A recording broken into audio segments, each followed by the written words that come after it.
আজ আমি নিয়ে এসেছি একটা লোভনীয় রেসিপি, অনুষ্ঠান বাড়ির মতো পটল চিংড়ি।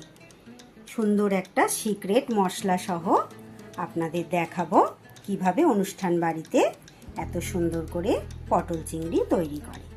নমস্কার বন্ধুরা, রূপা সিম্পল অ্যান্ড ডেলি লাইফ চ্যানেলে আপনাদের সবাইকে স্বাগত জানিয়ে আজ নিয়ে চলে এসেছি আরেকটা রেসিপি, পটল চিংড়ি। তাহলে দেখতে থাকুন কিভাবে আমি রেসিপিটা বানাচ্ছি। পুরো ভিডিওটা দেখার জন্য আপনাদের অনেক অনেক অনুরোধ রইল, দয়া করে পুরো ভিডিওটা দেখবেন। আর যদি ভালো লাগে একটা লাইক কমেন্ট শেয়ার করে দেবেন। নতুন বন্ধু যারা আমার চ্যানেলে আজ দেখছো তারা অবশ্যই আমার চ্যানেলটাকে একটা সাবস্ক্রাইব করে আমার পাশে থেকো। তাহলে দেখতে থাকুন কিভাবে আমি রেসিপিটা তৈরি করছি। পুরো ভিডিওটা দেখবেন। আর অবশ্যই কিন্তু একটা সিক্রেট মশলা আছে, এই মশলাটা দিয়ে এই যদি রেসিপিটা বানান, আমি একদম গ্যারেন্টি দিয়ে বলতে পারি একদম অনুষ্ঠান বাড়ির মতো খেতে হবে। সুন্দর একটা রেসিপি। এমন রেসিপি যদি পাতে থাকে গরম ভাতের সাথে আর কিচ্ছু লাগবে না, এই দিয়েই পুরো ভাত খাওয়া হয়ে যাবে। তাহলে দেখতে থাকুন। কড়াইতে আমি দিয়ে দিয়েছি পরিমাণ মতো সর্ষের তেল। এবার প্রথমে আমি আলুগুলোকে ভালো করে ভেজে নেব। আলুগুলো সামান্য একটু নুন দিয়ে দিলাম আর সামান্য হলুদ। এবার আলুগুলো ভালো করে ভেজে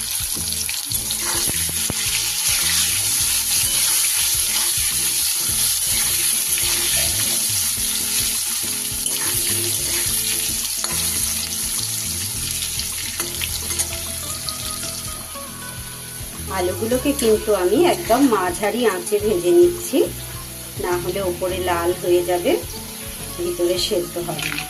সুন্দর করে লাল লাল করে ভেজে নিচ্ছি। আমরা তো প্রত্যেক দিনই রান্নাবান্না করি, রান্নাবান্না আমাদের করতেই হয়, কিন্তু মাঝে মধ্যে একটু অনুষ্ঠান বাড়ির মতো তরি তরকারি করতে আমাদের ভালোও লাগে, খেতেও ভালো লাগে। তাই ভাবলাম আজকে পটল চিংড়িটা অনুষ্ঠান বাড়ির মতো করি। যে সিক্রেট মশলাটা আমি দিয়ে বানাবো, আপনাদের গ্যারেন্টি দিয়ে বলছি এইভাবে বানালে কিন্তু একদম অনুষ্ঠান বাড়ির মতোই খেতে লাগবে। আপনারা বানিয়ে দেখবেন, খুব সুন্দর হবে।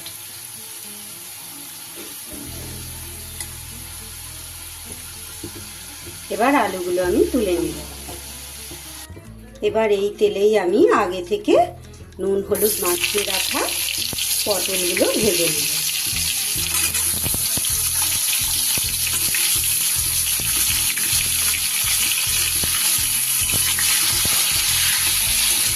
পটলগুলো কিন্তু আগে থেকে নুন হলুদ মাখিয়ে রাখলে একটু নরম হয়ে জলটা বেরিয়ে যায়, তাতে কিন্তু আমাদের তেলটা কম টানে পটলের। পটলগুলো আমি খুব সুন্দর করে লাল লাল করে ভেজে নেব। পটলগুলোও কিন্তু আমার বেশ ভালো করে ভাজা হয়ে গেছে। পটলগুলো আমি একটু ব্যাটা ব্যাটা কেটে কেটেছি বন্ধুরা, দেখুন।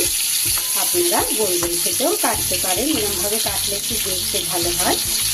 এবার ভেজে রাখা পটলগুলো, ভাজা পটলগুলো আমি এবার তুলে নেব। খুব মুচমুচে করে ভাজলে ভালো হবে না, তাই এইভাবে লাল লাল হয়ে গেছে। এবার তুলে নেব। পটলগুলো তুলে নিয়েছি। এবার আমি এই তেলে চিংড়ি মাছগুলো ভেজে নেব। চিংড়ি মাছগুলো আমি আগে থাকতেই নুন হলুদ মাখিয়ে রেখেছি। মাছগুলোকে খুব ভালো করে ভেজে নেব। চিংড়ি মাছ খুব বেশি ভাজতে হয় না, আপনারা জানেন। 30 সেকেন্ড 40 সেকেন্ডের মতো একটু ভাজলে নেব।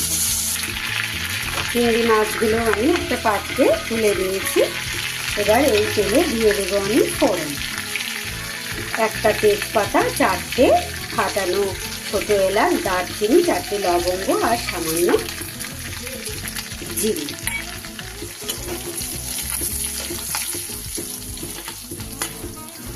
ফোড়নটা থেকে আমার মিষ্টি মিষ্টি গন্ধ বেরিয়ে গেছে। এলাচগুলো ফাটিয়ে দিই, তাও যেন ফটফট ফটফট করে তেলের মধ্যে ফাটতে থাকে। এবার এর মধ্যে দিয়ে দেব আমি কুচিয়ে রাখা পেঁয়াজ। খুব মিহি করে আমি কুচিয়ে রেখেছি পেঁয়াজটা। আপনারা চাইলে এটা গ্রেট করেও দিতে পারেন।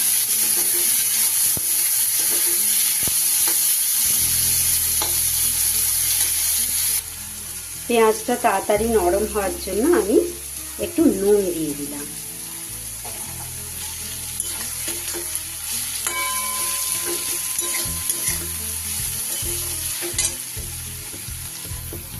পেঁয়াজটা আমার বেশ নরম হয়ে গেছে। এবার আমি একটু বাটা মশলা দিয়ে দিচ্ছি, আদা রসুন আর সামান্য কাঁচা লঙ্কা। খুব ভালো করে কষিয়ে নেব।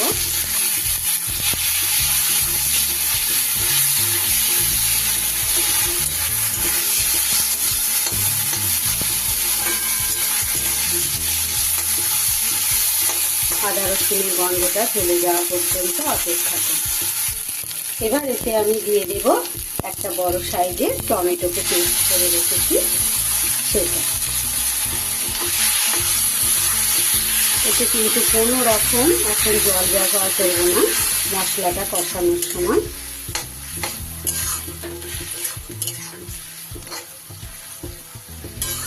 তাহলে কিন্তু স্বাদটা একদম অন্যরকম হয়ে যাবে। টমেটোর মধ্যেই জল আছে, সেটাই জলটা বেরিয়ে মশলার সাথে মিশে গেছে। আর এতে দিয়ে দেব একটু গুঁড়ো মশলা। এতে আছে আমার ধনে গুঁড়ো, হলুদ গুঁড়ো আর কাশ্মীরি লঙ্কার গুঁড়ো।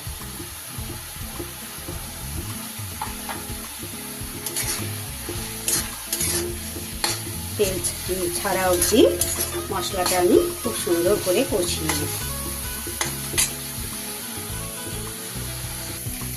মশলাটা আমার খুব ভালো করে কষা হয়ে গেছে, তেল ছেড়ে দিয়েছে। এইবার দেব আমার এই সিক্রেট মশলা। এতে আছে কিছুটা আমার নারকেল আর 1 চামচ পোস্ত আর 2টো কাঁচা লঙ্কা। ভালো করে মিক্সিটা আমি পেস্ট করে নিয়েছি। এবার এটাও আমি এর সাথে খুব ভালো করে কষে নেব। এই মশলাটা যদি আপনারা দেন একদম অনুষ্ঠান বাড়ির মতো খেতে হবেই হবে, একদম গ্যারান্টি দিয়ে বলছি। এভাবে করে দেখবেন, খুব সুন্দর স্বাদ হবে। সব সময় নারকেলটা আপনাদের ঘরে নাও থাকতে পারে। যদি নারকেল না থাকে, এখন তো নারকেলের দুধও সবসময় বাজারে কিনতে পাওয়া যায়, সেটাও আমাদের ঘরে অনেক সময় থাকে। নারকেলের দুধও আপনারা এটার পরিবর্তে ব্যবহার করতে পারেন। একটু ভালোভাবে কষিয়ে নেব।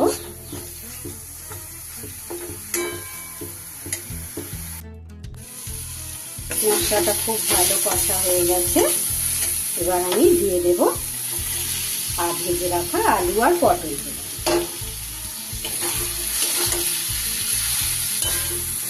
ভালো করে মিশিয়ে নেব। একটু নারকেলে বাটিটা জলটা দিয়ে দিলাম, দিয়ে খুব ভালো করে মিশিয়ে নেব।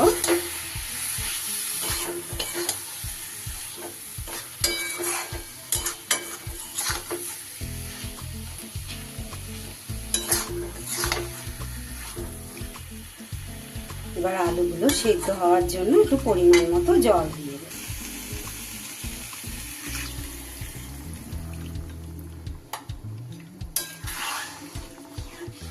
জল দিয়ে দিলাম। আলু পটল সব ভাজাই আছে আমার, মোটামুটি সিদ্ধ।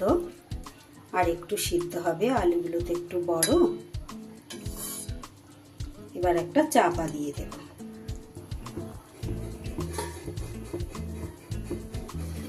এবার চাপা খুলে দেখে নেব, সুন্দরভাবে ফুটছে। এবার আমি চিংড়ি মাছগুলোকে দিয়ে দেব।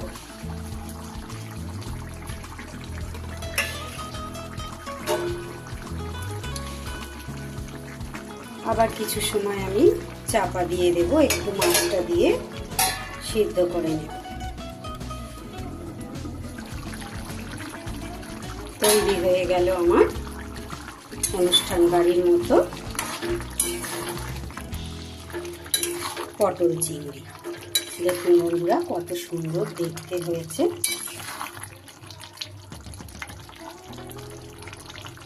আলুগুলো আমার একদম সিদ্ধ হয়ে গেছে।